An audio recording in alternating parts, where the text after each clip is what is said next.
Okay, guys, I remember in 1972, December, probably the 23rd, that's when they gave me my casita, the old casita we had now.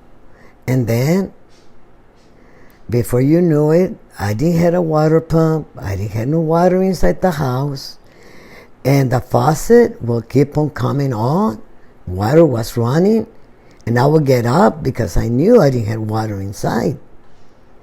And then, believe it or not, they would get the dishes down from the cabinets. And a man, I know he was wearing boots, will go where the hall is. He will walk back and forth, back and forth.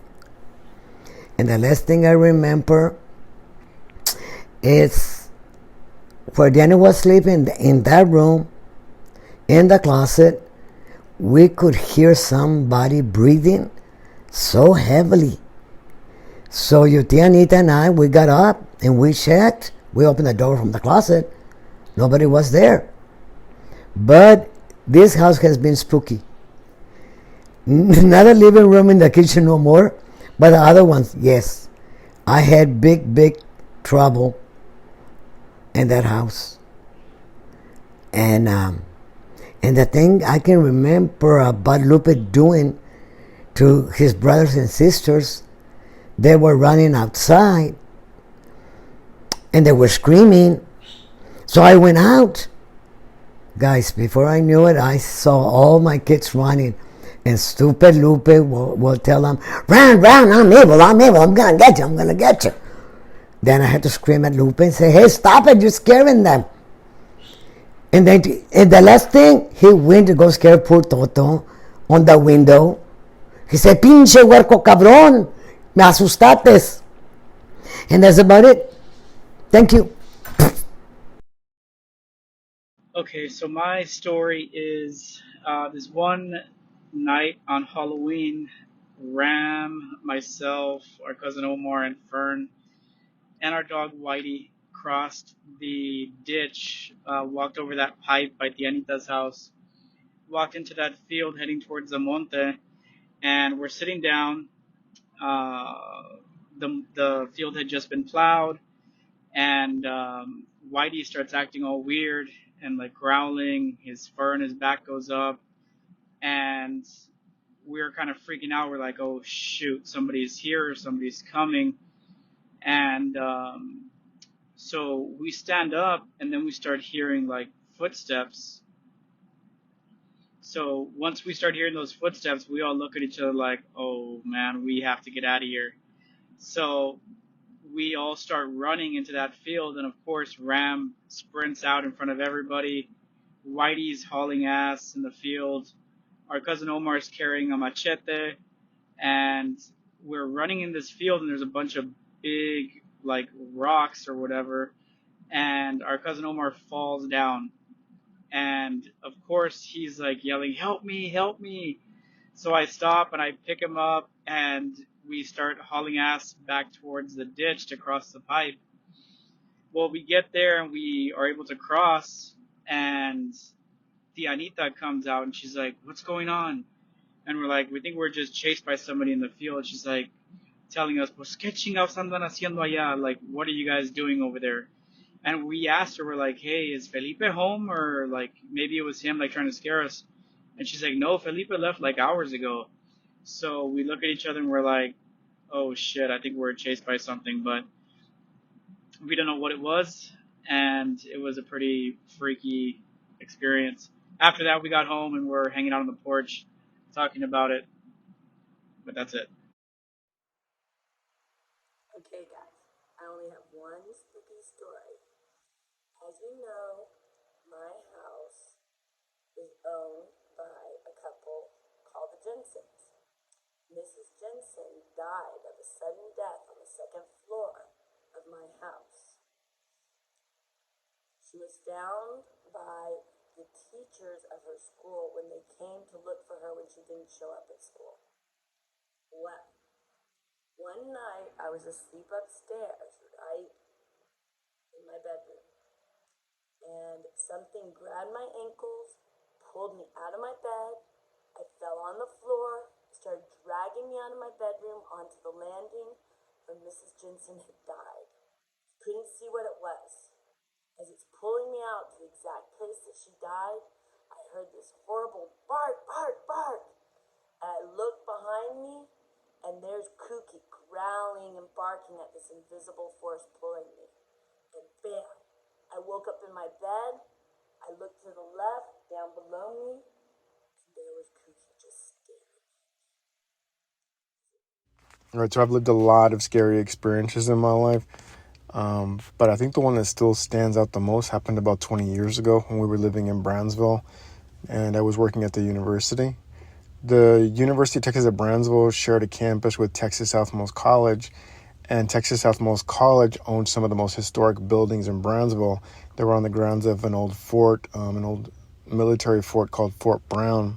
I'm not sure about the history, whether it was the World Civil War or the Mexican-American War, but those old army barracks, they lay right there on the edge of the Rio Grande River, basically on the divide between the U.S. and Mexico.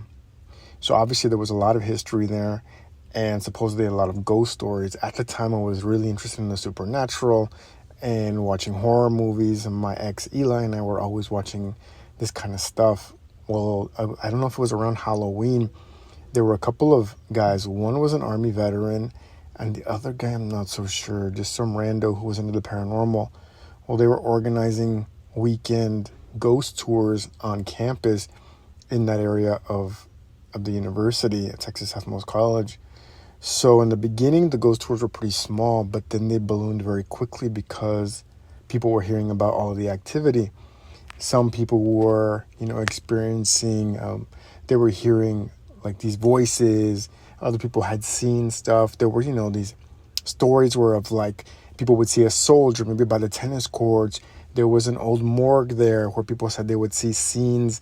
They would see like actual bodies that someone had gone into the morgue, one of the employees of the university, and that they had told them that that they saw an apparition. It was like an apparition of a soldier that told them he was lying on a gurney and had cut off his legs, and that there were a lot of other soldiers there, that bodies and body parts, and that he looks at her and he says, "Tell them I'm not dead."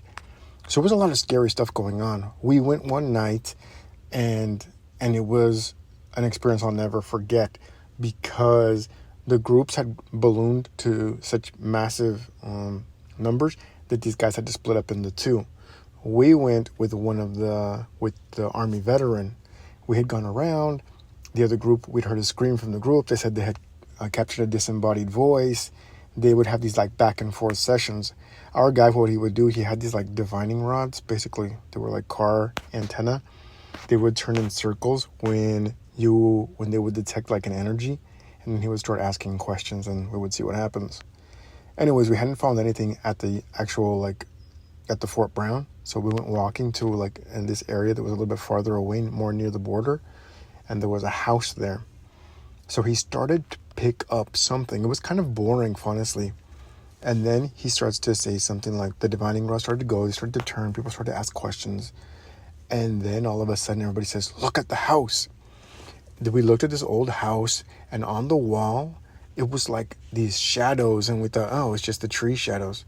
But then it was like this, it was really strange because at first, the shadows started to take on a life. They were moving in the corner. I would see a couple.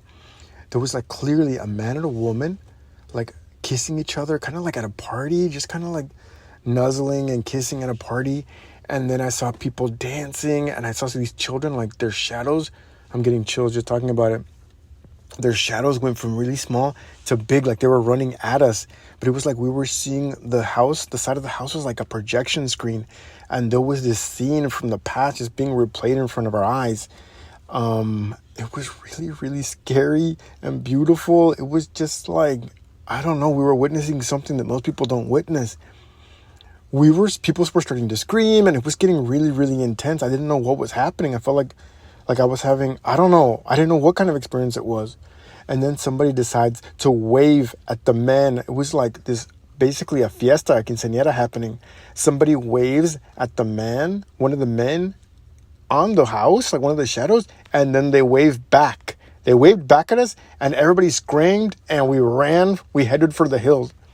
We ran the hell out of there, and we didn't know what the hell had happened. Eli and I went home, and, we didn't really say much.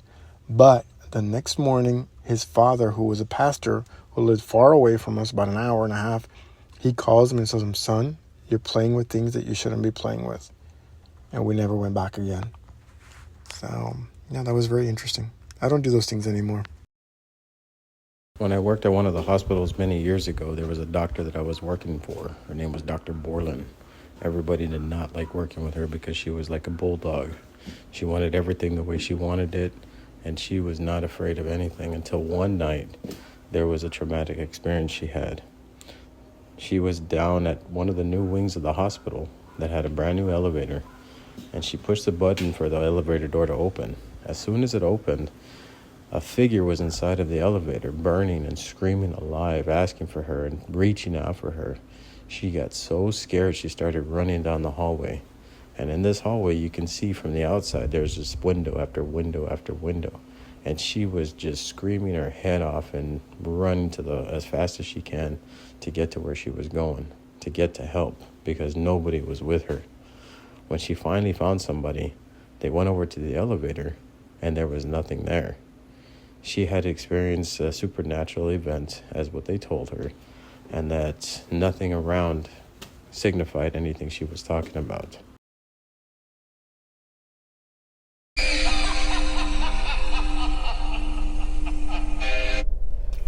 Hey guys, it's me. I'm trying to remember a spooky story I can tell you. The first one that comes to mind is we were, I don't know how old I was, maybe 10, if that. And Fernie was totally into the Ouija board and those little dowsing rods to talk to spirits or something. So there was a few of us in what is now Ram's room, and Fernie had us all kind of sit in a circle, and he was using these little, I guess, pencils as the little rods. So you'd ask it a question. If you asked it a question, and then if the answer was yes, the pencils would like kind of come in and meet in the middle, and if it was no, I think they would kind of go outward. Anyway, we were all freaked out as it was. So Fern thought it'd be funny to play a little trick on us. So we were sitting there, whatever, it was dark, we were asking different questions, and then Fernie finally says, hey, I don't know, whatever. He's like, hey, if you're here, show us a sign. At this point, I was already freaking out.